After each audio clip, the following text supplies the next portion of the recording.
Okay, so Fire Force is back after being gone for 5 whole years. And listen, I don't know what the last 5 years have looked like for you guys, but when Fire Force Season 2 was coming out, I was a biochemist who just started seeing this lovely girl who I'm gonna propose to in a couple of months. I was 22, maybe 23, I don't know, when Season 2 of Fire Force came out. I am now every ounce of 28. 5 years between seasons is horrific. So horrific that even minds dedicated to memorizing everything there is to know about anime, like my own, basically forgot everything that happened in Season 1 and Season 2 of Fire Force. So, what did I do? Well, probably the thing that a lot of you wish that you had the time to do, or the will to do, which was, over the last couple of weeks, I rewatched the entirety of Season 1 and Season 2 of Fire Force. And they're just as good as 20 to 22-year-old me remembers, but there is still 100% 48 episodes. And if you don't have the 18-ish hours to dedicate to rewatching all of Fire Force, well then, welcome to the club of the vast majority, which is why I did it for you. Because Season 3 is officially out, and I know there's a lot of you out there scratching your head, wondering,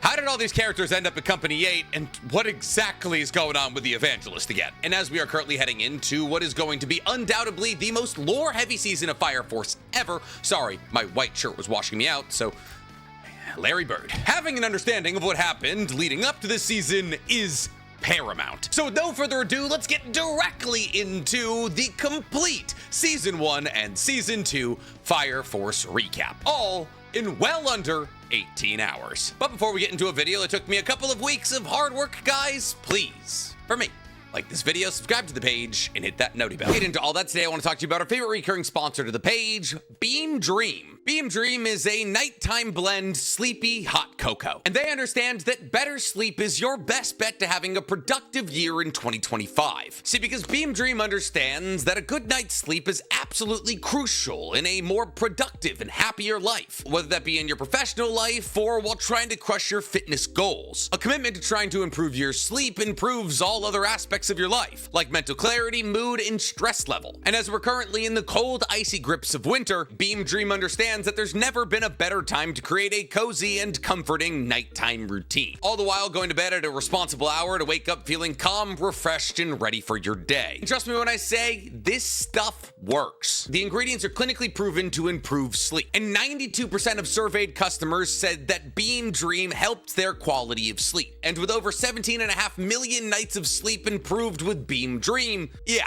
you could say it's a proven model. I know I personally try to integrate Beam into my nighttime routine every single night, because believe it or not, running 4 YouTube channels requires a fair amount of mental clarity. So what are you guys waiting for? Prioritize your sleep for a more productive year with Beam Dream. Click the link in my description and use code WEEB at checkout for 35% off your order today. Or simply just go to shopbeam.com/WeebCommander. Now, if you'll excuse me, I'm gonna go make myself some hot cocoa. And tonight, we're sipping on the chocolate peanut butter flavor. Just need a little bit of hot water, and yes, I use hot water. It's so good I can even use it with water. I understand, I'm a psychopath. I've always made my hot cocoa with water ever since I was a child. 1 scoop Beam Dream. Mix it all together. And it's time for bed.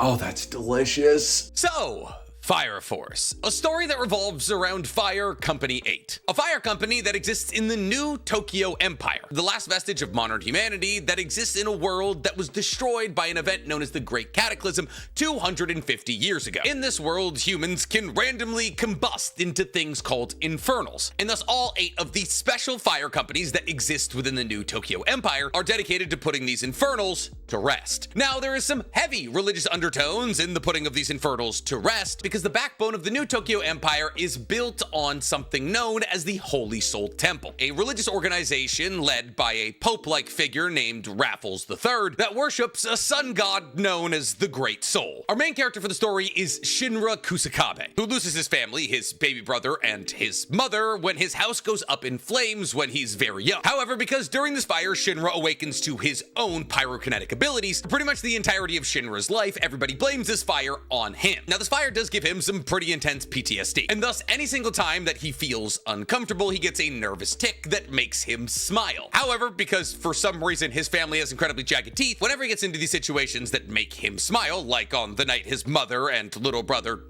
died. People assume because he's smiling, 1, he's enjoying it, and 2, that he's a devil, and thus he's always being called a devil. Shinra is introduced into the story as he makes his way to join Fire Company 8, but on his way to Fire Company 8's headquarters, which is a shabby old temple that's been converted into a fire station, an infernal busts out on the train that he's riding on, and thus Shinra takes it upon himself to put this infernal to rest. However, before Shinra is able to accomplish the task himself, Fire Company 8 shows up. However, mind you, Fire Company 8 at this moment in time is only Maki, Lieutenant Hinawa, and Captain Obi. Also, their nun or sister, Iris. Every fire company has a nun because all infernals need to be laid to rest with a prayer. Because all fire companies and pretty much the entirety of the New Tokyo Empire tie their roots back to the Holy Soul Temple. Now, with just 4 members, Shinra making 5, Company 8 is by far and away the smallest company out of all of the Fire Force companies. And they stay that way, even though they keep adding characters as the story goes on. This earliest iteration of Company 8, however, is composed of 2 second-gen pyrokinetics and 2 unpowered people. And now would be a good time for me to cover exactly what these levels of pyrokinetic ability entail. See, in the Fire Force universe, there is something known as first generations, second generations, and third generations. First generations are infernals, people who are set ablaze, lose all of their sentience, usually, and then are summarily laid to rest by the Fire Force. Second generations are human pyrokinetics who have the ability to control existing flames. For the second generations of Company 8, like Maki and Lieutenant Hinawa, for Maki that looks like being able to turn fire into her sputter and flare, to somewhat sentient balls of fire that she can control and put in things like the hover unit's Tekio, which we'll get into later. But basically, if there's a fire, Maki can control it. Now, Lieutenant Hinawa is a bit different because he doesn't have such wide-scale abilities. Lieutenant Hinawa, who came from the military, instead just controls that blicky. See, Lieutenant Hinawa has the ability to control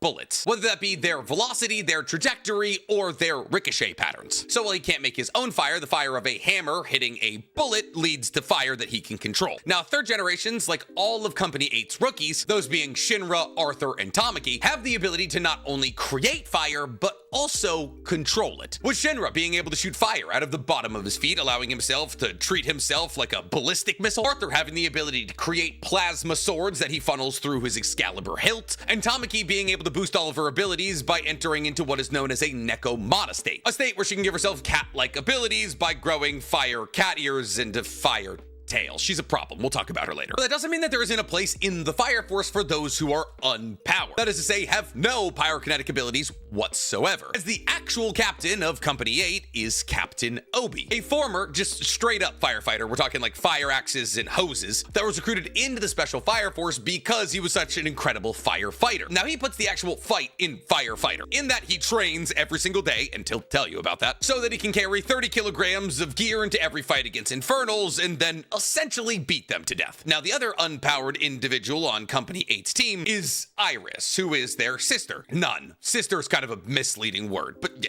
holy person. And as her job is basically just to say the same prayer as infernals are laid to rest, she doesn't necessarily need pyrokinetic abilities. And usually the nuns associated with the Fire Force are unpowered, but not always. And this is where we get to talking about the alignments of individual companies. See, it's pretty immediately revealed to us when Shinra does join up with the 8th Company that the reason that the 8th Company was founded was so that they could investigate all of the other companies, because they understand that all of the other companies have been trying to figure out the secret behind human combustion, and therefore because there's been so many people trying to figure out the answer of this one question, and there's been so much time, that surely somebody's figured it out. And thus Company 8 is made as kind of a rogue, derelict company that can duck a lot of the bureaucratic red tape to investigate the other 7 companies and answer once and for all what's the secret behind human combustion. But then what are the allegiances of the other 7 companies? Well, the first company, which is widely believed to be the strongest company, is aligned with the Holy Soul Temple, and thus every single member of Company 1 is actually also a holy person. Company 2 is aligned with Tokyo's military, and that's where characters like Juggernaut are. Company 3 is aligned with Haijima Industries, which is basically like the Amazon of the Fire Force universe that controls 70% of all businesses inside of the Tokyo Empire. Company 4 is aligned with the firefighters, like the real firefighters. I mean, they're all real firefighters, but once again, like axe, hose guys. And this is also where the firefighter, like punch firefighters are trained, and thus the academy exists at Company 4. Company 5 is also kind of aligned with Haijima, but less so than Company 3. Company 6 is just kind of the firefighters' hospital. Company 7 actually isn't aligned with the Empire at all. They're proto-nationalists, which just means they want to be Japanese. The Fire Force universe, even though it does take place in Tokyo, is actually much more European-leaning, and thus proto-nationalists that exist in Asakusa in Company 7 wear kimono and they say their surnames first. They eat daifuku. You get it. They're Japanese. And Company 8 is the company that Arthur and Shinra join. Now that we got that baseline set, let's get into the actual events of Season 1 of Fire Force. The first company that Company 8 decides to investigate is actually Company 5, a researching-based company led by Captain Hibana. Hibana is actually a lifelong friend of Iris, Company 8's holy person. And this is because Hibana and Iris were actually raised in the same nuns' convent, where Hibana was essentially the big sister of all of the nuns of this convent, as she was able to show off her third-generation pyrokinetic abilities, which allows for her to essentially make trees and or flowers out of fire to all of the other younger nuns to impress them and make them understand that fire isn't something to be afraid of. However, unfortunately, that wasn't necessarily the best lesson to teach to this convent, because one day the entire convent goes up in flames. That is to say that there is a mass infernalization event of sorts at Hibana and Iris's convent, leading to the death and incineration of every single one of the nuns at this convent. Now, because Iris was with Hibana, who is a third-generation pyrokinetic and therefore able to control and manipulate flame, Hibana is able to get Iris out of this fire, and thus they both survive, but they're the only two to do that. Kind of, but we're not going to talk about that yet. Actually, we're not going to talk about that at all. That's going to be a Season 3 thing. Anyways, even prior to this fire, Hibana didn't have a lot of love for the church, though Iris was deeply, and I mean deeply, devout. And thus, after watching all of these people who dedicated themselves to the Holy Soul Temple burned to death, Hibana decides to abandon the church and throw herself into research, committing herself to the idea of being evil because look where being good gets you. So long as she was able to pursue the truth behind human combustion and know all there was to know, she was really okay with doing anything, regardless of how heinous. And thus, because Company 5 is actively looking into human combustion and has ties with Haijima Industries, they fall into the sights of Company 8. And thus, when a mass-murdering firefighter turns into a sentient infernal, Fire Company number 5 is actually able to get their hands on it, and Hibana is able to do experiments on it. But because of this, and because Company 8 is so curious about what's going on behind closed doors at Company 5, Shinra decides to kick down the door, waving the 4-4. Well, it's not just Shinra, it's actually all of Company 8. However, it is Shinra who finds himself in combat against the captain of Company 5, Hibana. And even though Hibana uses her third-generation pyrokinetic ability to stifle all of the air in the room and make Shinra feel as though he's melting from the inside with her falling sakura flowers, while also hurting Iris, who's also in the room, Shinra's able to quite literally punch some sense into her, and just like that, she joins the cause, revealing to Shinra, who, mind you, she's in love with now, and the rest of Company 8, that a lot of the mass infernalization events have actually been happening around Company 1, the company tied to the Holy Soul Temple, and that she has been specifically looking into why more infernals have been popping up around Fire Company 1, and thus the next company in Fire Company 8's site is Fire Company 1, and thus Shinra, Arthur, and Juggernaut, a rookie from the second company, go to Company 1 as spies, under the premise that they're there to train to get stronger under Leonard Burns, the captain of Fire Company 1, believed to be one of, if not the strongest firefighter in the entirety of the Fire Force outside of Benimaru Shinmon. Now, to this point, that it's revealed that Leonard Burns was actually the firefighter at the scene at the fire that killed Shinra's family. And Shinra remembers him and therefore wants to ask him if he remembers anything about that night. Because mind you, in the early part of Fire Force, Shinra's only goal was to kill the demon Infernal who killed his mother and stole his little brother. That changes, and we'll talk about why that changes later on. However, Burns says that that was 12 years ago and that he attends the fires almost every single day, so how could Shinra ever expect him to remember what happened on that night? Now, he's lying, and Shinra realizes that he's lying, and thus Shinra challenges him to combat, which Burns very easily wins, and thus Shinra doesn't get any information. However, the trip to the first is not fruitless, as while Shinra and Arthur are attending to a fire alongside Company 1, they notice that somebody wearing the garb of a Company 1 firefighter is appearing to turn people infernal. That person is revealed to be a lieutenant in Company 1, Rekka Hoshimiya, and he's turning people infernal by having them be bit by bugs that connect them to the Adola. Now, the Adola is a parallel universe in the Fire Force world that exists essentially below the regular plane of existence. And for the purposes of right now in this video, we'll just say it's hell. It's more complicated than that, but we'll talk about that in a second. Now, Rekka is apparently turning people infernal to try and find a host for the pilot light. That the evangelist is looking for somebody who's able to control the fires of this Adola bug and not infernalize, making them susceptible to awakening an Adola burst later on. Now, an Adola burst in the Fire Force universe is what's referred to as an unsullied flame. It is the highest level of pyrokinetic ability. However, in order to use it, one needs a connection to the Adola. Now, there's a couple of ways that one can accomplish an Adola burst. Either they can be given an Adola grace by the evangelist. That is to say that somebody who was born with an Adola burst ability gets grace from the evangelist, which is God in the Fire Force universe that exists in the Adola, hell, and thus through this grace, they're able to use their Adola burst, which is a ridiculously powerful ability, or somebody can experience an Adola link, which means when somebody with an Adola burst gets close to a person with an Adola grace, they have an Adola link that allows them to essentially piggyback off that Adola grace and use an Adola burst themselves. And thus Rekka is trying to infernalize, specifically children, to see if any of them have the capacity to use an Adola burst. And he does find one, who becomes an important character in the later half of Season 2. However, after Rekka, who's dragging Tamaki into all this because at this moment in time, Tamaki is a member of Company 1, not Company 8, and is also in love with Rekka Hoshimiya and therefore would do anything that he would want outside of, you know, killing kids, but she just realized that he's killing kids, so she's like, oh, I'm not cool with this anymore. And so he beats the hell out of her. But anyways, after Rekka finds one of the children compatible with the Adola bug, he's beating Tamaki to death. And he's saying, I'm gonna blame all this on you. You should have been cool with this. I'm gonna let you on fire. Everyone's gonna blame you. Which is when our hero, Shinra, appears, flying through the roof and hitting Rekka with a kick so hard that even Chun-Li would say maybe that was a bit much. Now, it's while Rekka and Shinra are battling it out that it's revealed to us that the evangelist wants to turn the Earth into a second sun. That is to say that the Great Cataclysm of 250 years ago didn't do a good enough job, even though it basically eradicated all life on Earth outside of the Chinese peninsula and Japan. And thus the evangelist wants to return humanity to the sun. Now, Shinra is doing pretty good in combat against a lieutenant, which is one of the highest ranks you can have in the Fire Force. However, he starts to get pushed by Rekka because Rekka is very powerful. Fortunately, this is where Lieutenant Kareem of Fire Company 1 steps in with his harmonic ice-based pyrokinetic ability that allows for him to rapidly cool all fire using harmonic sound waves and turn it into ice, thus freezing Rekka in a giant block of ice, as Rekka's ability essentially allowed him to pump up his flames in his body and turn his fists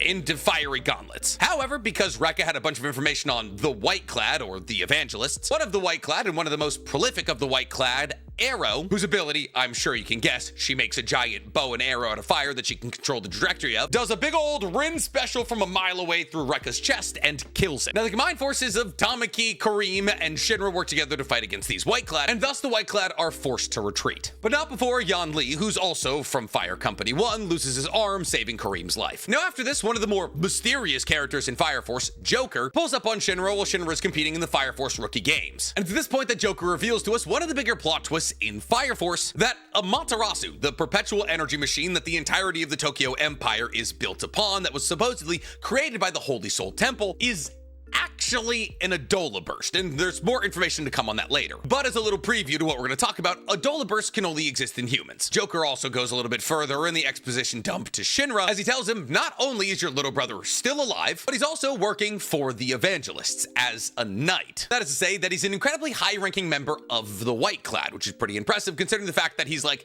12. Now, it's at this point that it's also revealed, rather quickly, that the captain of Company 3 is not only in the pocket of Haijima Industries, but also in the pocket of the White Clads. And his name is Dr. Giovanni. He augments his body to get stronger, he's creepy, that's all you need to know for the moment. Now, after this encounter with the White Clad and Joker, Shinra realizes that he needs to get stronger. But on top of this, while Lieutenant Hinawa spends the majority of episode 11 talking about the formation of Company 8, which was basically the fact that Obi, as a regular firefighter, saw that people from special firefighting companies were treating killing infernals like it was a point system, like it was a game. But as Obi believes that putting these infernals to rest was a way to give peace to their families, he saw this as borderline demonic and therefore went about killing infernals in his own way. And as Hinawa was a member of the military who watched his best friend go infernal and then beg him to kill him with his baptized gun, though Hinawa couldn't do it, Hinawa then had to watch as his best friend turned infernal was gunned down by a bunch of people using non-baptized weapons. And so the two of them, when they saw fire, worked together to put down an infernal that the rest of the fire companies weren't willing to put down because it wasn't violent, and thus Fire Company 8 was founded. However, when they put this one specific infernal down, it dropped a red cross that the company that this man worked for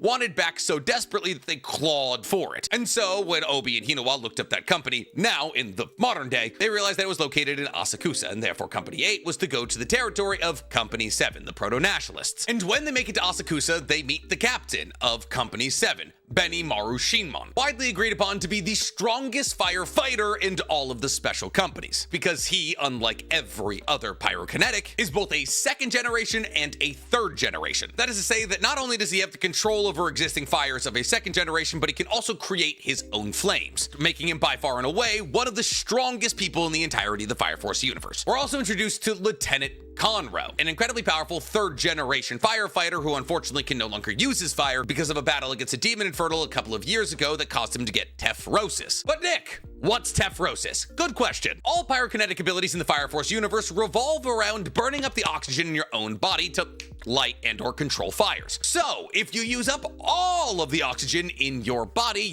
itself will begin to burn. And once you've carbonized or experienced Tephrosis, you really can't use your pyrokinetic abilities anymore. Like with a lot of things in Fire Force, that's not 100% true, but it is a pretty good rule. Anyways, Company 8 tells Company 7 that they're in Asakusa to investigate the Evangelist. But as Company 7 are filled with proto-nationalists who don't like anything to do with the New Tokyo Empire, and they assume that Company 8 are the lapdogs of the New Tokyo Empire, as they assume with all the other companies, they don't want them anywhere near Asakusa. Now, to this point that an Infernal pops out, and Company 8 has to see how Company 7 deals with Infernals, which is by destroying all of Asakusa, which is why Benimaru Shinmon is known as the Destroyer God of Asakusa. Essentially, anytime somebody infernalizes, all of Asakusa comes together to destroy everything they own and then rebuild it together as a festival of sorts. Now, after this Infernal is put to rest, an evangelist by the name of Yona, who has the ability to alter people's faces and bodies using pyrokinetic abilities, makes two members of the White Clad look as though they're Obi and Hinawa, and has them have a conversation that Benimaru is conveniently within earshot of about how they're so happy they turned that person who was a friend of Benimaru infernal. Now, this turns Benimaru against Company 8, and he attacks Hinawa and Obi. And during all of this chaos, it's revealed to us that the reason that Conroe has Tephrosis is because years and years and years ago, back when he was supposedly gonna be the captain of Company 7, he had to fight against a demon infernal, which is the highest level of infernal, solo. However, the evangelists aren't just only gonna impersonate Obi and Hinawa. They begin to impersonate tons and tons of people in Asakusa, while also simultaneously infernalizing a ton of people, one of whom goes demon infernal. And thus chaos is wrought all across Asakusa, as nobody knows who to trust. But amongst all of this chaos, Benimaru gets on top of a watchtower that he cuts off and uses kind of as a flying rocket, and he tells everybody in Asakusa to beat the hell out of anybody, regardless of who they are. And it's this point that Benimaru decides to take on the demon infernal 1v1 and hits it with the big old Cody, if you don't put in that whole clip with sound, I'm gonna fight you physically. Sorry, Conroe.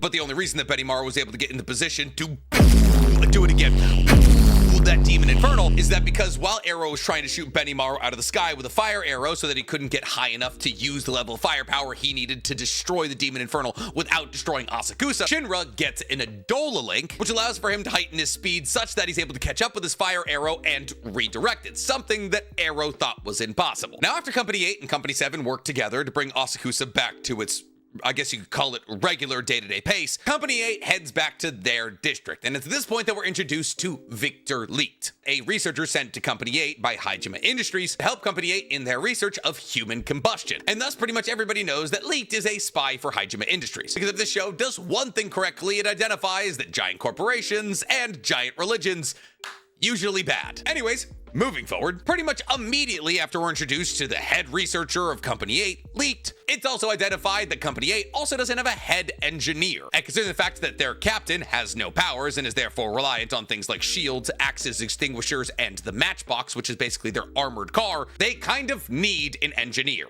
And thus we get an intro to Vulcan, an engineer and probably the greatest engineer on Earth who hates fire soldiers. But Nick, why does Vulcan hate fire soldiers? Well, because Vulcan descends from a legendary family of engineers. A legendary family of engineers because his legendary family of engineers actually built Amaterasu. However, in order to bury the secrets of Amaterasu, the Holy Soul Temple presumably killed his father and grandfather. And as Vulcan assumes that all Fire Force companies are an extension of the Holy Soul Temple, because they kind of are, even though Haijima Industries and Fire Force companies have tried to recruit him, he always turns them away, deciding to live instead with a child apprentice and a woman by the name of Lisa. However, while Shinra and Arthur are in the scrapyard scrapyard that Vulcan calls home, trying to recruit him to join Fire Company 8. Dr. Giovanni, the plague mask-wearing evil captain of Company 3, shows up and is like, "You're gonna join Haijima. Or else." But Vulcan apparently opts for or else. And when Dr. Giovanni turns away and leaves, Vulcan gives us a little exposition drop about what his goals in life are, which is to create an energy source stronger than that of a Materasu, one not reliant on an Adola burst or people, one that could be mass-produced to bring the entire world back to the level of technology that it existed at prior to the Great Cataclysm. But more than that, Vulcan wants to bring back the multitude of animals that existed before the Great Cataclysm. And after we get that exposition and Vulcan shows Arthur and Shinra the hologram show that he made that was passed down from his father and grandfather, Giovanni comes back because Giovanni didn't actually want Vulcan, he wanted the key to Amaterasu. Because Amaterasu, while technically a perpetual source of power, is also kind of a ticking time bomb that could destroy the entire world, but later. And thus Arthur and Shinra engage in combat against Dr. Giovanni and a couple of other white-clad. And while Shinra is able to hold his own against Dr. Giovanni, even though it doesn't look great for him at a lot of times, Arthur is fighting against two white-clads simultaneously, and he's actually doing pretty well, but only on account of one thing and one thing alone: delusion. See, Arthur, even though he's not the main character of the story, I mean, he's the deuteragonist, but he's not the main character, has pretty much the highest ceiling in terms of power because his power is directly proportional to how delusional he is. The more that Arthur believes that he's a knight, the stronger that he gets. And this scales, like an insane amount this scales. I'm not going to reveal how much it scales, but just trust me when I say it's insane. And thus the reason that Arthur is able to hold his own against two white-clads, and white-clads are very powerful in this universe, simultaneously is because Vulcan straps a donkey to him, which Arthur believes is a royal steed. Now, eventually he realizes that it's a donkey and also that it's strapped to his waist, which makes him lose all of his power, and thus the combined forces of Mirage and Flail, the two white-clads that he was fighting against, are able to overwhelm Arthur. On top of this, even though it appears as though Shinra's going to win in this battle against Dr. Giovanni, it's at this point that Shinra's little brother shows up. Sho. Now, Shinra's super stoked to see his little brother and immediately assumes that they're going to be best friends, but that's wrong, because Sho has been brainwashed by the evangelist and barely remembers Shinra as a concept because he was stolen as a baby, and Shinra stands no chance in combat against Sho whatsoever. See, it gets explained later, but I'll explain it now because whatever. But Sho, through his Adola Grace and therefore with his Adola Burst, has the ability to cool down the entire universe, making time stop. See, the universe is infinitely expanding, and therefore the concept of time passage, at least in the Fire Force universe, is tied to that expansion. Sho has the ability to cool down the entire universe, stopping its expansion and therefore stopping time, but he can still move while time is stopped, meaning that if your body is held by the constraint of time, which almost everyone's is, then you don't stand a chance in combat against him. And so Shinra doesn't stand a chance in combat against him. And thus Dr. Giovanni is able to get to Vulcan's laboratory, and he breaks Vulcan's little holographic ball thing, the one with the animal showing it, and lo and behold, that's where his father and grandfather kept the key to Amaterasu, and thus the white-clads get a victory. Oh, and also I should note that Lisa was a spy placed in Vulcan's workshop by Dr. Giovanni. She's deeply brainwashed and very PTSD'd, and thus Dr. Giovanni's basically got her on strings. Anyways, after Dr. Giovanni gets exactly what he was looking for, the key to Amaterasu, it's revealed that Licht is not only a spy for Haijima, but that he's also working with Joker, our world's most mysterious character. But it's revealed that veiled in all of that mystery is actually kind of some good intention, because Joker, even though he is kind of a dark hero, that's what he calls himself, I don't call him that, wants to use those dark hero wands to destroy the evangelist as well. After this, both Shinra and Arthur, after getting their proverbial butts kicked, realize they need to get stronger, and therefore they need to go to the strongest guy they know, Benimaru. And thus the two of them go to Asakusa, accompanied by Licht, to train with Benimaru, when Benimaru tells them that they need to learn the breath of life, which is essentially listening to the breath of the person fighting against you to understand what they're going to do and if they have the intention to kill you. On top of this, Licht also gives Shinra the idea of compressing the fire coming out of his feet to make him go faster. You know, like the basic idea behind jet propulsion. However, in order to figure out how to compress his fire, Shinra's got to figure out how to use something known as... oh, I forget what they're called. I don't know. There's a series of Japanese hand signs that have a name. I'm spacing on what they are right now. But all this is to say that Shinra figures out when he does this with his hands, he's able to jet propulse himself. And when he does rock and roll with his hands, he's able to shoot a bomb of fire out of the bottom of his feet. Mantras? Contras? Tantras? I don't know. You'll look it up. And thus both Arthur and Shinra leave their training with Benimaru stronger. Arthur, a better swordsman who's able to listen for the breath of life, and Shinra significantly faster. And with that is the end of season 1.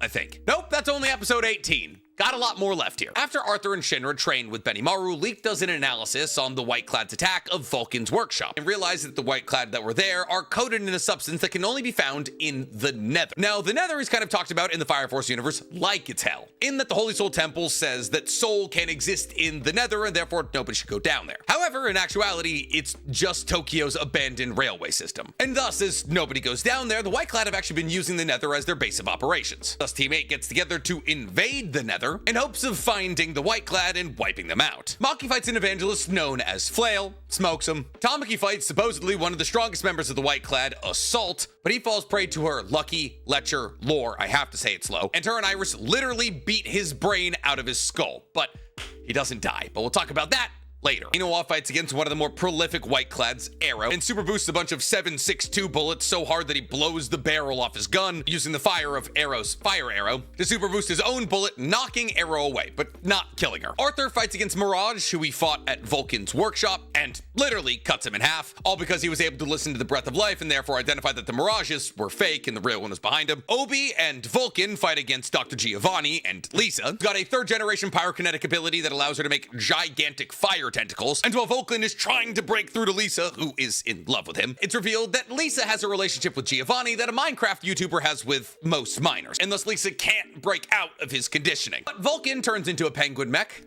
Not kidding about that. And Obi hits Giovanni with a train track. Meanwhile, all of this is going down. Sho and Shinra are fighting. And while the beginning of the fight does not go well for Shinra on account of the fact of being constrained by the concept of time, Shinra begins to experience an Adola link with Sho because he has an Adola burst, and they're in close proximity. And with this Adola link and therefore newfound Adola burst, Shinra is able to transcend the concept of time. We're still in season 1, mind you, by going faster than the speed of light, therefore atomizing himself down to subatomic particles, and then having those subatomic particles going back in time because a subatomic particle traveling faster than the speed of light may be able to go back in time to when Shinra had a body, thus reforming him just in time to kick his brother a couple of times. So let me break that down for you in a bit easier terms. Shinra goes so fast that his body breaks down into, let's call them molecules. Those molecules are going so fast, they go backwards in time, back to when Shinra was not molecules. Therefore, because Shinra is technically time traveling when Sho stops time, he's not affected by Sho's Adola burst. However, because Shinra and Sho are currently having an Adola link while Shinra is traveling back in time, Shinra and Sho start to see each other's memories. And it's this that makes Sho realize that Shinra is truly his brother and does truly love him. Before Sho can slide over to the side of Fire Company 8, Haijima, the second pillar, that is to say, the second of 8 people that the evangelists need to awaken an Adola burst, steps in and knocks Sho out. But at least she controls him, specifically to stab Shinra in the chest with his sword, which leads to Sho kind of freaking out because he didn't want to do that, and then Haijima knocking him out so that he can be sent back to wherever he was being held. And to this point, that Haijima reveals to Shinra and the rest of Fire Company 8 that the evangelists are trying to collect the 8 pillars, or the 8 users of Adola bursts, so that they can use their power to start the second great cataclysm and return the world to flames. And at this moment in time, there are 4 pillars we know about. The first exists in Amaterasu. We'll talk more on that later. The second is Haijima, the third is Sho, and the fourth is Shinra. Through seasons 1 and 2, we know pillars 1 through 6. Season 3 will introduce us to 7 and 8. But Haijima, the proverbial head of the Whiteclad, and also the second pillar, has the ability to control the electrical impulses in people's bodies and therefore treat them like puppets, which is how she was able to make Sho stab Shinra. However, Shinra is saved by the combined forces of Lieutenant Inoue and Arthur and is brought to Fire Company 6 to be treated by the captain of that company, Captain Huang, whose pyrokinetic ability manifests as the snake of Asclepius, the one that's wrapped around the staff in all of the hospital signs. Her fire can heal people, and the Shinra's able to survive a bad case of sword in the chest. But he's still down for the count for at least a little bit, but when he wakes up from his coma, Leonard Burns, the captain of Fire Company 1, comes to see him and lets him know that he actually knew everything about that night 12 years ago, but that he specifically withheld it from Shinra because he wanted Shinra to be afraid of flames. He wanted Shinra to stay far, far away from things like infernals and evangelists and the Holy Soul Temple, and this infuriates Shinra because if he had had access to all of this information earlier, he could have gotten Sho before he was so utterly brainwashed. But Burns says that he wasn't strong enough to act on any of these desires, and it's this point that Shinra challenges Burns to another match. And while the two of them are fighting, and after they're fighting, which mind you does not go well for Shinra, Burns has the ability to superheat his own body in like 7 stages, and the more heat applied to his body, 1, the hotter he is and therefore the harder he is to hit, but 2, the faster and stronger he gets. Leonard reveals to Shinra that the Evangelist knew about the fire that was going to take Shinra's family, because the Evangelist knows when a new Adola burst is going to awake. And thus in actuality, what happened on the night of that fire 12 years ago is that Sho awoke as the 3rd pillar, gaining an Adola burst. And the power of this awakening actually caused his mother to infernalize to a demon infernal. And the power of all of this actually awoke Shinra to his 3rd generation pyrokinetic abilities. Now, after all this happened, Shinra's mother, who at this point was a demon infernal who pulled her own horns into her eyes because she was looking in Adola, and you can't look in Adola because it hurts you. That's why Joker and Burns have eye patches, because if you gaze upon the Evangelist in Adola with your regular eyes, your eyes burn out of your head, which is why Haumea and Chiron and a lot of Chiron's followers all cover their eyes. Anyways, Shinra's mother stole Sho, ran away. And that is the end of season 1. Okay. Season 2. Season 2 begins with a gigantic infernal showing up kind of seemingly out of nowhere, and all of Company 8 pulls up to fight against it. But this gigantic infernal has 5 cores, 4 more than your regular infernal. It has 1 core in each arm, 1 core in each leg, and then a core where infernal's cores are usually located, which is like its heart area. Zen and Hinawa and Maki take out the arm cores, Arthur and Obi take out the leg cores, and Shinra takes out the chest core. They then take the second half of the first episode of season 2 to do like 10 whole minutes on the Fire Company naked calendar. It's incredible. And then in episode 2 of season 2, Shinra decides to go visit Captain Hagu, because while Shinra was experiencing an Adola link with Sho, in the Adola he saw Captain Hagu, and he was curious why he would see the captain of Fire Company 4 in the Adola. Now, like we said earlier, the academy to train firefighters for special fire companies is actually at Company 4, and thus Shinra knows a lot of the people at Company 4, and he's been there before. And thus when he goes to Fire Company 4, we're introduced to one of the cooler characters in Fire Force, Ogu, the top of Shinra's firefighting class, but more on him later. Shinra gets a meeting with Hagu, and Hagu begs to be burnt by Shinra's flames. See, Captain Hagu is a masochist, and a big one. However, this didn't start in him until an event known as the Great Fire 2 years ago, a fire that burned down a large swath of Tokyo that took thousands of lives. Apparently, while Captain Hagu was fighting against this battle, he experienced Adola, as he realized that even though he's spent his entire life fighting fires, more people have probably died than he could ever possibly save, making him feel as though everything he's ever done has been irrelevant. However, while Captain Hagu is giving Shinra all of this juicy exposition, the first pillar, who's inside of Amaterasu, sneaks into Shinra's brain and makes him rage out. See, because Shinra at this moment in time is kind of at a crossroads. Shinra just realized that his entire reason for joining the Fire Force, which was hunting down the Demon Infernal who killed his mother and little brother, at least he thought, was actually his mother. And also, his little brother is still alive. And thus, the first pillar takes advantage of this and has Shinra rage out and decide to just burn down the entire world. And a notable piece of information pointed out at this moment in time is that the first pillar looks like Iris. I will not be giving more information on that because there is not more information about that revealed in season 1 or 2. Now, because Shinra is raging out specifically at Fire Company 4, he begins combat against Captain Hagu, who is in unpowered, like Captain Obi. However, unfortunately, Captain Hagu has Lieutenant Pan, who's got a fire whistle that buffs people, and thus Captain Hagu is able to be burnt by Shinra's fire, much to his appeasal. However, before Shinra is able to do too much damage, it's revealed that Arthur actually followed him to Fire Company 4, as Captain Obi was afraid that Shinra would be targeted by the White Clad now that he was alone. And at this moment in time, Arthur is so delusional that he's actually on par with a controlled by the first pillar Shinra. And it's this point that we get Arthur's backstory, which is really sad. See, Arthur was essentially abandoned by his parents, whose restaurant burned down while they were still in debt. And because his parents were so incredibly poor, when they would serve him one sardine for dinner, they would have him imagine that it was a great banquet and that they were all dancing at an eloquent ball. However, after the restaurant burned down, Arthur's parents abandoned him, leaving him a note telling him that he was now the king of the castle and that they were going on some fantastical adventure, which leads Arthur to genuinely believe that he is a king knight. King, knight, samurai, it always changes. After this sad exposition jump, Shinra is able to get control of his body back, and Shinra and Arthur go back to Fire Company 8. After they return to Fire Company 8, it's revealed that the fifth pillar has awoken. Her name is Inca, and thus both the White Clad and the Fire Companies are trying to recruit her onto their side. However, unfortunately for the Fire Companies, she's a bad person. She can sense when a fire is about to start and uses that knowledge to rob the houses that burn down. However, when she awakens to her Adola burst, she actually awakens to an ability to draw fire. So long as she follows the predetermined path, she's able to draw fire that explodes on people. And thus, because the Whiteclad need all 8 of the pillars to enact their apocalyptic plan, Chiron, who is the protector of Haumea, and Haumea, every pillar in the Whiteclad has a protector, feels that's an important piece of information that you need to know, work together to find the 5th pillar. However, Shinra is also trying to find the 5th pillar before the Whiteclad can get to her, which puts him in combat against Chiron. Chiron is not an easy fight. In fact, he's one of the strongest people in the universe, as he has the ability to convert fire into kinetic energy and vice versa. You hit him, he can throw a fireball at you. You throw a fireball at him, he can punch you back real hard. And thus, there's really no way to beat him in a fight, which means that Team 8 is really struggling, especially when you consider the fact that a bunch of fires broke out with a bunch of infernals, one of which is a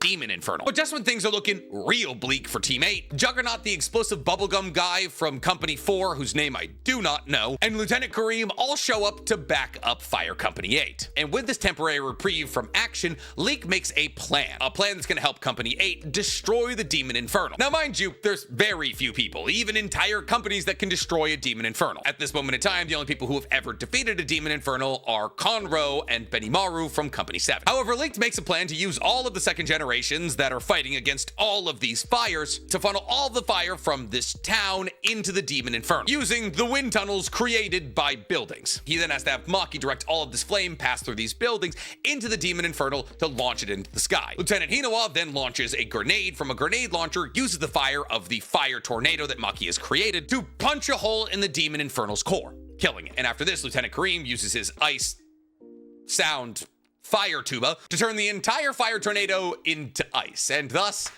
I guess we just wait for it to melt. While all of this is going on, Shinra's still battling against Chiron. Charon? I think they call him Charon. I like Chiron more, but I think it is Charon. However, unfortunately, all of that fighting is for naught when it's revealed that Inca likes danger, and she thinks that the Whiteclad are going to be more dangerous, so she goes with them. Like I said, bad person. Now, it's at this point that the Fire Force companies are sick of being one step behind the Whiteclads, and thus the combined forces of the research minds of Hibana and Leet do some research and identify the fact that Adola bursts may actually come from the Chinese peninsula. See, here's the thing. While technically Amaterasu does power the Tokyo Empire and only the Tokyo Empire, that doesn't mean that all of life on Earth lives in the Tokyo Empire. It just means that the really only modern city left on Earth is the Tokyo Empire. And thus Hibana and Leek's information tells them that they need to go investigate the Chinese peninsula to figure out more about Adola bursts. And thus Ogun, Pan, Juggernaut, Arthur, Shinra, Tamaki, and Leet go to the Chinese peninsula. And for some reason, at least in the dub, all the Chinese people are southern. And while the technical location of the journey is never really specified, it is implied to be the Spatial Rift, which is a line that's seemingly drawn through the mainland of China that seems to separate Earth from some other kind of dimension. But while they're driving to the Spatial Rift, a talking mole runs up to them and is like, oh my god, save me from this gigantic worm. So Shinra and Ogun fight the gigantic worm. Now, Ogun is a third generation pyrokinetic, whose abilities are mostly manifested through his fire skateboard, but he also, like Juggernaut, has the ability to create flame weapons, but his are melee as opposed to Juggernaut's more long-ranged weapons. Now, the talking mole is from an oasis in the center of the Badlands. Most of the Chinese peninsula is kind of the Badlands. It's like Mad Max. But the Badlands are identified by the fact that it is filled with infernals, dormant infernals, some of which that were created during the Great Cataclysm because infernals cannot die on their own. But now that this talking mole has been introduced into the story, the objective of all these firefighters now in the Chinese peninsula changes to checking out this oasis. And when they get to the oasis,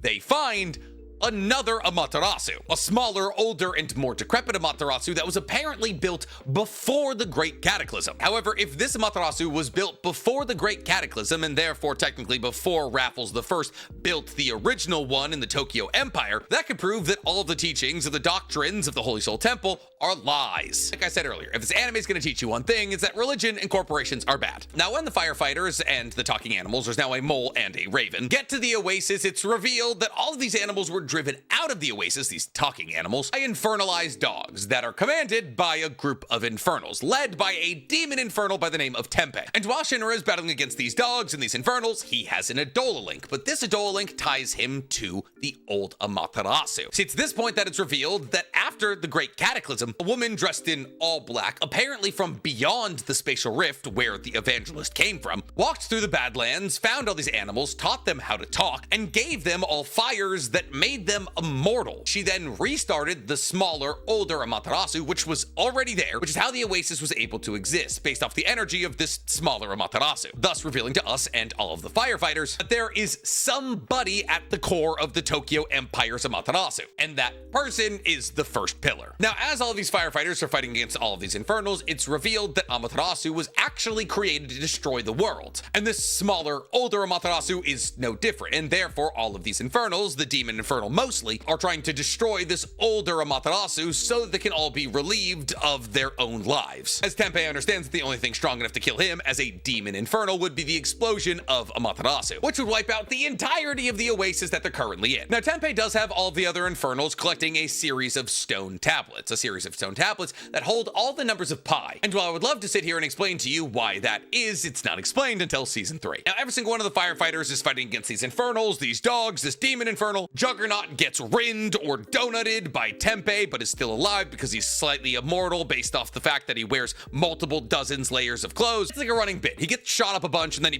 pops out and all of his clothes are fixed. But all of the firefighters realize that none of them have the firepower to kill this demon infernal. Therefore, Shinra needs a minute to find an Adola link with a lady in black in the old Amaterasu, and therefore he asks Ogun to stall the demon infernal, Tenpei, for a little while. It's at this point that Ogun shows off his strongest ability, Flaming Ink, which gives him a Leonard Burnsian type ability that allows for him to juice up his body temperature, making him stronger and fast. He hits a JoJo reference with a Shinra gets an Adola link with the lady in black, goes faster than light, picks a hole in Tenpei's chest, but because he's technically traveling backwards in time, he sees into Tenpei's life, seeing that Tenpei was actually alive during the Great Cataclysm and that he walked to the spatial rift with hopes of getting beyond it. But as he got there, the evangelist was coming out, and the evangelist hit him with an Adola bug, turning him into a demon infernal that has existed for 250 years. Now, it's during all of this that it's revealed that the first pillar powers Amaterasu, and that everything that the Holy Soul Temple preaches about the beginning of the Tokyo Empire is actually a lie, and that in actuality, the Tokyo Empire is actually built in the image of the evangelist, as the evangelist is powering the Adola burst that powers Amaterasu that powers the Tokyo Empire. And thus, even though the Tokyo Empire thinks it's actively fighting against the evangelist, it's actually built by the evangelist and kind of worships the evangelist. Now, after this crazy exposition jump, we cut to Joker, who's gone to Asakusa to ask Benimaru to join him in a raid of the Holy Soul Temple. And Benimaru agrees because he doesn't believe in the Holy Soul Temple because he's a proto-nationalist. Japanese. And Joker and Benimaru have the right idea here because when Shinra returns from the Chinese peninsula, Company 8 reports their findings to the top brass of the fire companies, who tell them you're gonna have to wait 3 years to reveal all this information because the Holy Soul Temple needs to slow roll this, hey, by the way, everything you've learned is a lie thing. But Benimaru and Joker don't want to wait 3 years, and thus they break into the main temple of the Holy Soul Temple, knock out a couple of altar boys, and go down to the Holy Soul Temple's base in the Nether. Yeah, the Holy Soul Temple, the people who tell everybody to stay away from the Nether, actually keeps the majority of their operations in the Nether. Yeah, this isn't exactly the show to watch if you're super pro-religion. Then again, what anime is? Anyways, down in this base in the Nether, Joker and Benimaru run into the shadows of the Holy Soul Temple, which are essentially their Ombu. They're the people that do all the dirty work for the Holy Soul Temple, and there's a lot of dirty work. It's this point that we get Joker's backstory and realize that he was a shadow for the Holy Soul Temple, and learn about how he was defiled, broken down, beaten, and tortured by all of these shadows to 1, turn him into a fighting machine, and 2, to make sure that he knew he wasn't special. One day, Joker was able to get away from the shadows, and when a family takes him in, the Holy Soul Temple finds them and executes them all. So while Benimaru is fighting all of the no-name shadows, Joker fights the boss, the man who is largely implied to have SA'd him. And just when the boss thinks he has Joker on the ropes, Joker reveals that he's been blowing that loud, smoking a cigarette filled with weeds that have a huge hallucinatory effect. And thus all of the shadows are hallucinating, but before they're able to get anything of worth, Leonard Burns shows up. But he's not there to fight them. In fact, he's actually there to give them leads about the misleadings of the Holy Soul Temple. And it's this point that we get the backstory dump of how Burns and Joker lost their eyes, because Burns actually used to be the liaison between the shadows and the upper world. So one time when the two of them were on a mission together, they both got exposed to Adola simultaneously, and because they both saw the evangelist with one of their eyes, they both lost their eyes. And that's the thing, anybody who doesn't have an Adola burst that ever sees the Adola leaves with a stigmata, aka a permanent scar or disfigurement. This is how Conroe got the scar across his face, how Captain Hagu got the 3 claw marks across his face, and how Burns and Joker lost their eyes. Anyways, Blaze Burns is there to give Joker and Benimaru the diary of the wife of Raffles I, the founder of the Holy Soul Temple and apparently the creator of Amaterasu. And while this diary says that technically the church wasn't lying about the foundation of the Holy Soul Temple and the new Tokyo Empire, it does say that when Raffles came back from a long expedition, apparently everybody he went with died, and when he came back, he seemed as though he was a completely different person. And it's at this point that it's revealed Yona, remember that person who was able to change people's appearance with heat, actually killed Raffles I, turned themselves into Raffles I, and founded the Tokyo Empire. And thus, everything about the Tokyo Empire is a lie. Now this leads Joker to set his eyes on Haijima, because Haijima is apparently responsible for the creation of Amaterasu with Vulcan's family. And that's kind of perfect timing because the sixth pillar, Nataku, the one who was almost infernalized by Rekka but was able to control the power, is at Haijima Industries, being trained to amp up his firepower. Because Haijima Industries, alongside the White Clads and alongside the fire companies, is trying to figure out what's going on with the Adola bursts. Why, you ask? Well, because they want to make another Amaterasu. Yes, they understand that there's somebody burning alive using an Adola burst inside their first Amaterasu, but their line of thinking is if one person needs to burn for eternity for 15 million people to get energy, that's a deal we're willing to make. Mind you, while all this is going on, Lisa joins Company 8, and Leaked writes up a report to Haijima about his trip to the Chinese peninsula, revealing that he knows that an Adola burst is required for Amaterasu to power the entire city, and also revealing that the Holy Soul Temple is probably lying about everything it's ever told us. Now, Haijima hates this because they don't want any of this information getting out, and thus a kill order is put on Leaked. But Leaked knows this is gonna happen, and thus he tells Company 8 that he's a Haijima spy, but they all knew that. Smash cut to Nataku, and he's being trained by a man by the name of the Reaper, also known as Kureno. And Kureno is the reason that I say that some people are still able to use their pyrokinetic abilities even after undergoing tephrosis, because Kureno's right arm is completely carbonized. However, whenever Kureno tries to use his pyrokinetic abilities, his arm makes a black smoke, and he's able to use that black smoke to either create weapons, explode, suffocate people, everything. Now, apparently Kureno is as strong as Benimaru, but he likes staying at Haijima Industries because they let him beat up weak people, specifically children. And that's like his whole thing. He loves beating up weak people. Now, Haijima Industries, when they hear about Leak's report, tell Leaks that they're looking into Adola bursts and that they understand everything that's in this report, and thus he should bring Shinra to Haijima Industries so they can study his Adola burst. And thus Leaked and Shinra go to Haijima Industries. However, all of Company 8 is waiting in the wind. In order to get information on the Adola burst and how it works, Haijima has Shinra fight against Kureno. However, the intensity of this battle between Shinra and Kureno actually awakens Nataku to his Adola burst, and thus things start to go real haywire inside of Haijima Industries, which leads Leak to kind of tell Company 8 to make their entrance. And thus they do, and Company 8 starts fighting against Haijima Industries' heavy hitters, one of which is a puppet lady whose name we never learn, but she's a third-generation pyrokinetic who's able to control puppets that shoot fire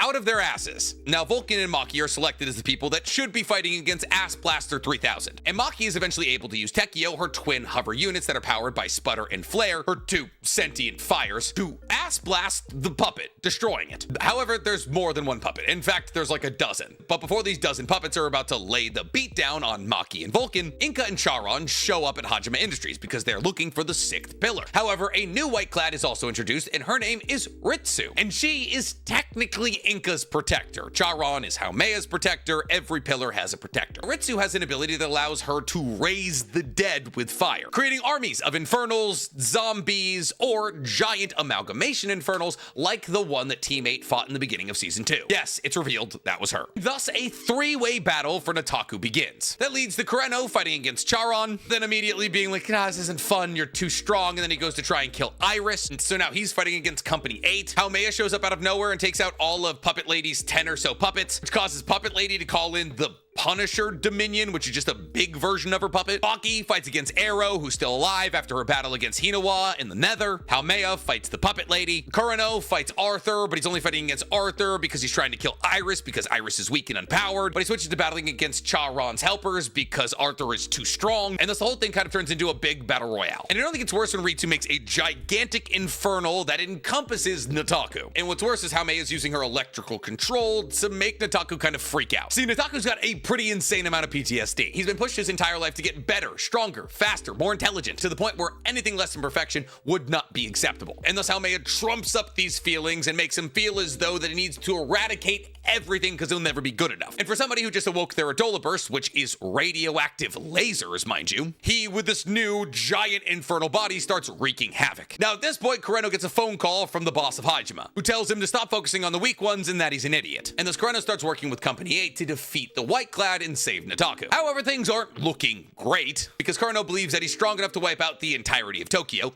He is, and creates a radioactive laser that would be strong enough to blast a 500-kilometer wide crater in Tokyo, where at least where Tokyo used to be. However, Charon, who wants to protect all pillars, Shinra included, lives up to his name as Charon the Reflector and eats this laser beam to his chest and then fires it at the moon, creating a 500-kilometer wide crater on the moon. Now, to this point, the Kurano gets pissed that Nataku almost killed all of the weak people in Tokyo and cuts down his gigantic infernal body. Unfortunately, even though it's a real messed up relationship, because Kurano wants Nataku to stay weak, he's actually able to break through to Nataku, as Nataku, for the first time in his life, here's somebody who doesn't want him to be perfect. And thus Nataku stays with Haijima and Kurano. And moving forward, Haijima decides to collaborate with Company 8 to take down the White Clad. Now, after this, the information conveyed from the Chinese peninsula trip begins to disseminate its way across all the fire companies. And thus all the people who believed in the Holy Soul Temple begin to lose their faith. And thus we see, as all of these holy people have conversations with those around them, they struggle about whether or not they should still have faith, having a thinly veiled conversation about whether or not humans should find meaning in faith of God or faith in humanity. After this, Assault, the guy who fought against Tamaki in the Nether and who Iris and Tamaki beat the brains out of, goes through a 10 or so minute training montage where he tries to make himself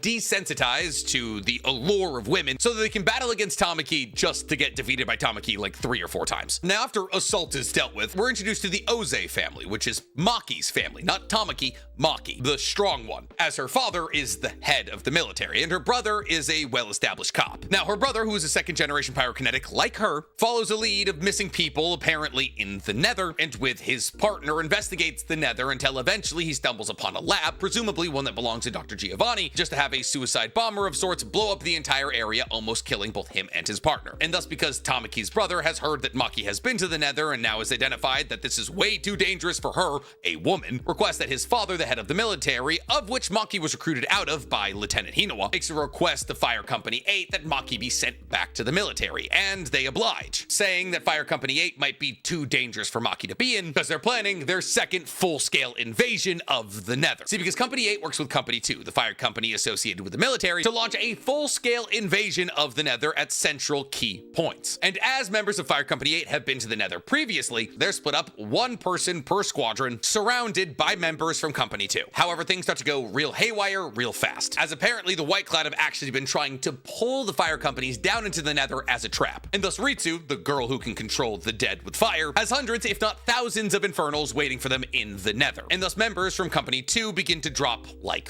flies. And thus, before you know it, people like Juggernaut and Tamaki are the only people left of their squad. And they find themselves face to face with a White Clad by the name of Orochi, who can control a flame whip. Now, to this point, that I should say that for some reason the White Clad decide to undergo a little bit of a wardrobe change here, and all of them start wearing white pointy hoods.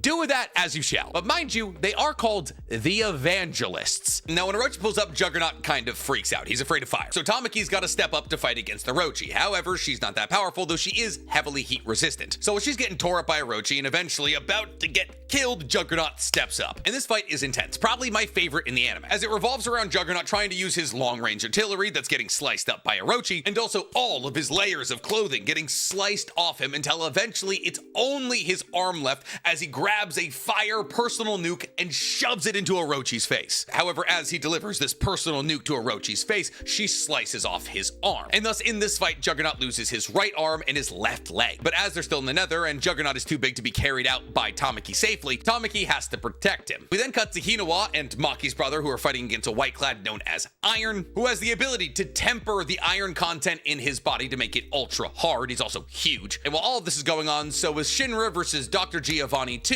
Electric Bugaloo. Heavy emphasis on the bug part, because Giovanni has specifically modified his body to have a deeper connection to the Adola creating bugs. So he's now just kind of a bug. And while Shinra's doing okay in the fight against Dr. Giovanni, Arthur shows up. We then cut back to Hinawa, who shoots out all of the joints of Iron because he's not able to harden his joints, otherwise he wouldn't be able to move, and Iron dies. We then cut to Tamaki, who's trying to protect Juggernaut's body, but 2 more White Clad show up. Except the fact that 1 White Clad was more than enough for for Tamaki and Juggernaut combined, 2 is kind of a death sentence. That is until, of course, Captain Obi and the captain of Fire Company 4 show up. Wait, no, 2. Sorry, we are very deep into this video. His name is Gustav Honda. He's a 3rd generation pyrokinetic and he can light his head on fire. And Obi and Honda take out these 2 white-clad. Pretty easily, I might add. It's then revealed, once the majority of the white-clad are dealt with, that Ritsu is planning on exploding all of the infernals that she's created in the Nether in the form of a shape charge that is going to sink all of the Tokyo Empire into the Nether and basically kill everyone. Dr. Giovanni then reveals to Shinra that Sho has been effectively electrically lobotomized, and Taumea is using him as a dress-up doll. Shinra obviously isn't happy about hearing this and starts light speeding a mofo, and eventually Arthur is able to cut off Giovanni's head, but he just kind of turns into bugs and flies away. We then get to the part of the story where there is literally a ticking time bomb, and that ticking time bomb is the fact that the entire Tokyo Empire is about to die. Unless, of course, there's a 2nd generation pyrokinetic strong enough to direct all of those flames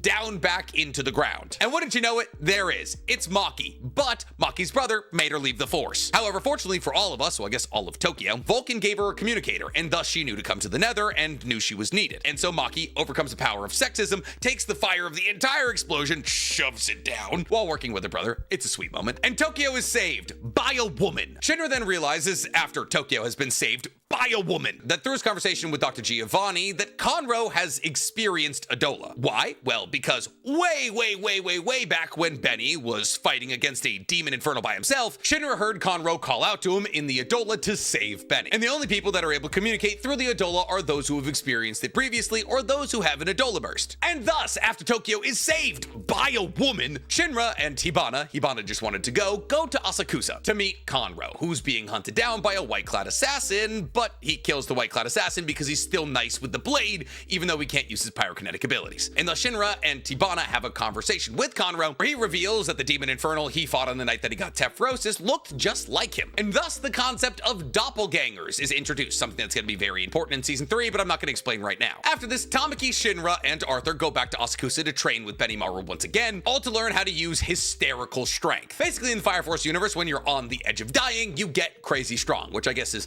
kind of how it works in this world too. Tamaki is assigned to play tag with Hinata and Tikage, 2 like 9-tailed fox twins that live and or work for Company 7, while Arthur and Shinra get essentially tortured. We then get Tamaki's backstory about how she wanted to become a nun because her parents wanted her to be a nun. She awoke to 3rd generation pyrokinetic abilities, and that she got bullied in high school because of her lucky lecture lore that made everybody think that she was doing it for attention and nobody believed that it was out of her control. All this is going on while she's talking about how she's sick of being carried by everybody and wants to have her own strength, and thus she awakens to a heightened form of Neko Mata, her firecat form that gives her a half mask and allows her to make fireballs. And apparently it's revealed by Benimaru after she's able to stay away from Hinata and Hikage for a full minute that because of her backstory that she's been actively suppressing her own power as to not to be an inconvenience. But she is one of the stronger people in the universe. While all of this is going on, Arthur and Shinra continue to get tortured until eventually they're done being tortured, at which point Benimaru goes, yeah, actually I don't know why I did that, which pisses them both off. And thus they fight against Benny real angry, allowing them to push past their limits and to fight against Benny with the intention of killing him. However, he fights against both of them for hours until they're both out of oxygen. All the while Hinata and the captain of Company 6, Captain Huang, you know, the medical company, interrogate Conro about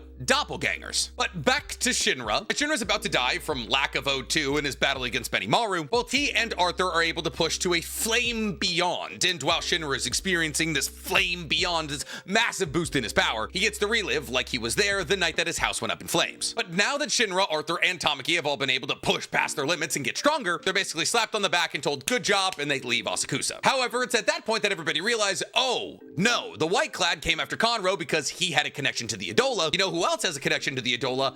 Captain Hagu. And at this point that we see that Captain Hagu is locked in combat against a white-clad assassin who kills him. But as Captain Hagu is dying, Shinra sees his death in the Adola. And that's the end of Season 2. I guess it's like kind of Captain Hagu's funeral is the end of Season 2. But the literal last scene that we see in Season 2 after the credits roll is Haumea screaming and crying in joy as she sees the future. The future, which is the world turning into a second sun. And with that, that is a complete and total recap of everything in Season 1 and Season 2 of Fire Force. All in what I can assume is an hour. I don't know yet, but Cody's gonna be upset about this one. What a ridiculous video to film on a Friday afternoon. But if you guys are excited for Season 3 of Fire Force and feel as though you know exactly what you got to look forward to now, tell me about it in the comments below. And while you guys are down there, please, for me, Like this video, subscribe to the page, and hit that noti bell. Now, if you'll excuse me, I'm about to go get some lobsters and some beer like I'm back on the East Coast, baby.